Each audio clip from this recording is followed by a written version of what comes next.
Hello everybody, I am excited to record this video today and I want to show you how to send emails from Trello. So there's a couple of ways to do this. I'm going to hit on 3, so let's dive right in. First of all, let's say you want to send an email from your board. You can create a custom field with an email. So let's just, assume this is something that each card is a contact and has, people I want to email. I can put an email address in a custom field by just making a custom field here.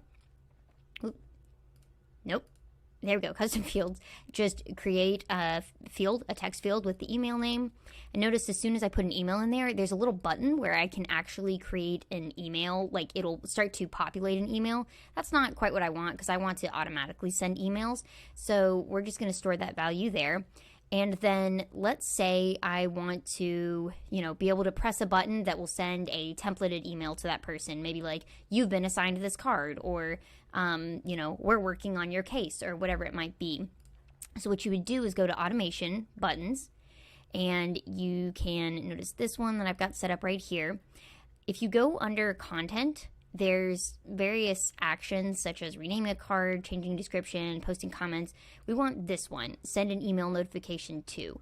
And you can specify a specific address here. Like I could say invoicing@mycompany.com, and every time I press that button, it's going to send an email to that email address.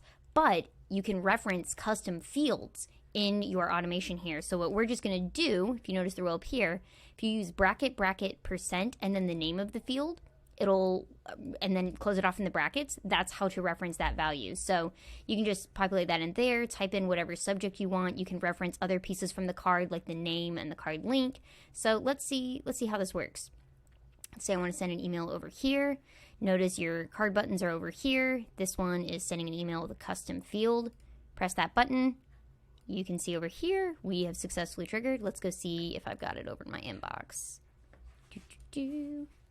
Hey, look, it's an email from Trello. So there you go. You can see the card name and the link there, so people can go right there. If you don't like this because it's got some Trello branding, a couple other options for you. You can also do this within Zapier. So I have a Zap set up that the trigger is based on if a card moves into another list in Trello. So let's say, it moves into that we're working on your ticket list.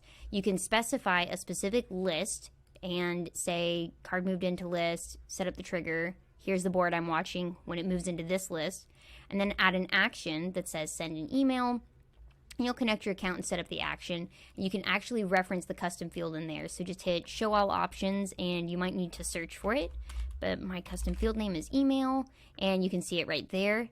It'll pull it in with some sample data, and then you can make your email whatever you want. You can say, hey, I'm referencing this, card name, or whatever, and put anything else you want in here. You can say here's, the body of the email, and this looks just like it's coming from Gmail. So I'm going to hit continue. I'm going to go ahead and do test and continue, and it'll send a sample one. And then go ahead and publish. And I'm going to share the link to this app so you can go ahead and activate it. You don't have to necessarily set up all of those individual steps. You'll still need to specify which board, and you can edit any fields you want to add and things like that. But that'll have all the heavy working done for you there. So you should actually see my test one come through here. So notice it looks just like a normal email. It says, hey, I'm referencing this, Brittany. So that's how the test works. And then that is how you would do that with Zapier. So let me just do one more over here. Say I move this card over. Zapier is going to watch and trigger that email to come through. Might take it a second. Might take it a second. In the meantime, let's see. It's because I didn't set the custom field on that one. Well, let me show you one more example of that then. Let's see, Brittany test. So let's do custom field, Brittany test at, Brittany need to do a real email, plus test@gmail.com.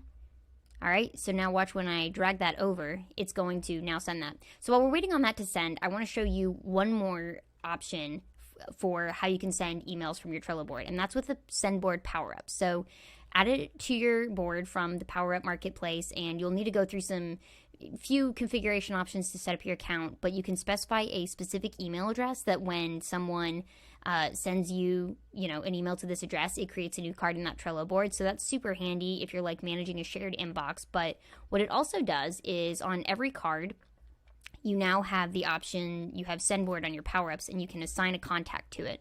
So for instance, I can search for ones I've already created, or I can add a new one. It's just as simple as typing in a name. Let's just say I want this one.